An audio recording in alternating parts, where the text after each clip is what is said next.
amicably, it became manifestly evident that despite the representations made to the government, prospects of success were bleak and some form of intervention was required.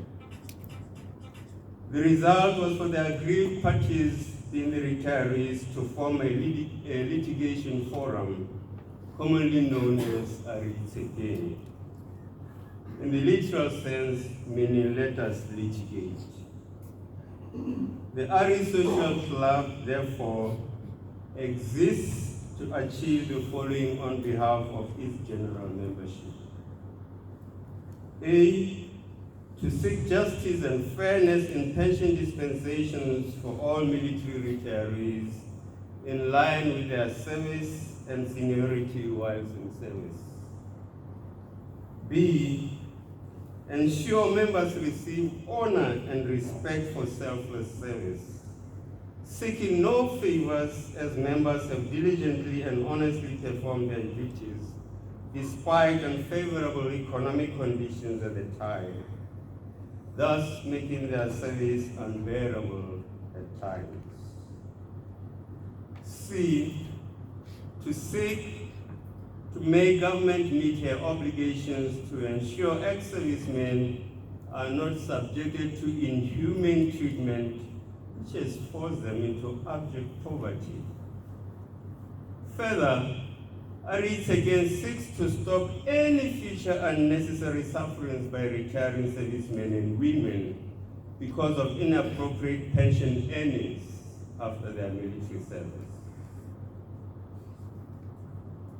Given the fact that Ari matter is sub judice, the precise details of what is at stake before the court shall not be discussed for the indulgence of this press release.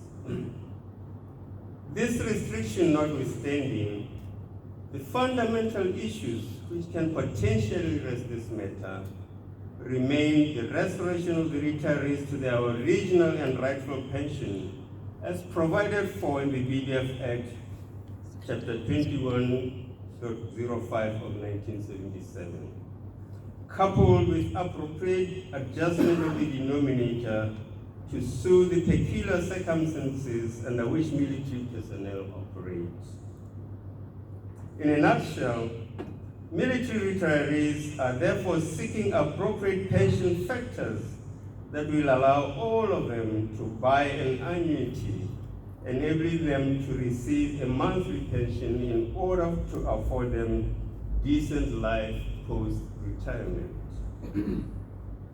Our understanding and expectations are that any form of efforts to resolve this matter must directly address these two critical factors together with their inherent variables. Ever since the retirees approached the cause for redress, we have experienced and witnessed a host of unfortunate developments at the hands of government, aimed at misleading members of the public and also calling to question the integrity of the retired general officers. His Excellency, the President and Commander-in-Chief of the Armed Forces, Dr. Mkhwezi Masisi, took the lead in making empty promises by leading Botswana to believe that our quest for justice was politically motivated. A few months before the 2019 general elections, the President promised active military personnel in different garrisons that, I quote, "I want to make your net replacement ratio 75% or better," end of quote. This is something that I never saw the light of day. Instead, what happened was a salary increase commonly known as Nkole, which was a code name to mean leapfrogging in terms of increment. This was for in-service personnel. In reality, unsuspecting in-service personnel were sold a dummy while they were celebrating the short-term benefits of salary increase, as their attention was diverted from the long-term benefit of the net replacement ratio of 75% or better, which consequently vanished, contrary to the President's promise. As a divide and rule tactic, this step endeared the Commander-in-Chief to the serving soldiers while marginalizing the retired ones. On a similar note, on the 2nd of September 2023, while addressing the Botswana Democratic Party in Palape, the President made an open declaration that, quote, "If the rally permits me, I'm going to summon the retired soldiers who are currently litigating so that we come and settle their case, because I hate to see people suffering," end of quote. As history would have it, His Excellency tactfully reneged from following this nationwide promise. Also of interest is that on the 11th of March 2024, during the BDF Senior Officers 19th Strategic Conference at Glen Valley Barracks, the President changed his promise to improve the net replacement ratio by declaring that the pension denominator be adjusted to 375 from the one which was used in the past.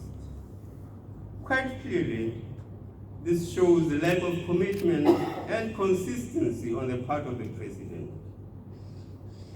How this is going to ensure that the net replacement ratio of 75% promise is realized is gloomy.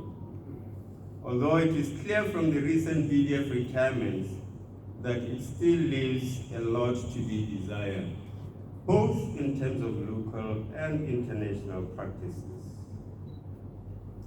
We have observed with dismay what appears to be a spirit of consistent, persistent, and divisive tactics by the President, as evidenced by his BDP rally address in Nata last month, openly coming out to say, quote, "We wish to apologize to the retired soldiers for the wrongs that were done to them. We have resolved to restore serving soldiers and the retired ones to their rightful pension as provided for in the BDF Act," end of quote.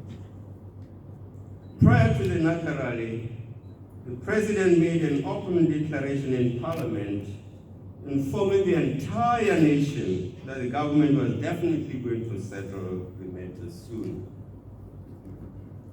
This position was further buttressed by the Minister of Defense and Security, Honorable Thomas Kagiso Musi, in Parliament by promising to revert to the same forum with a clear statement.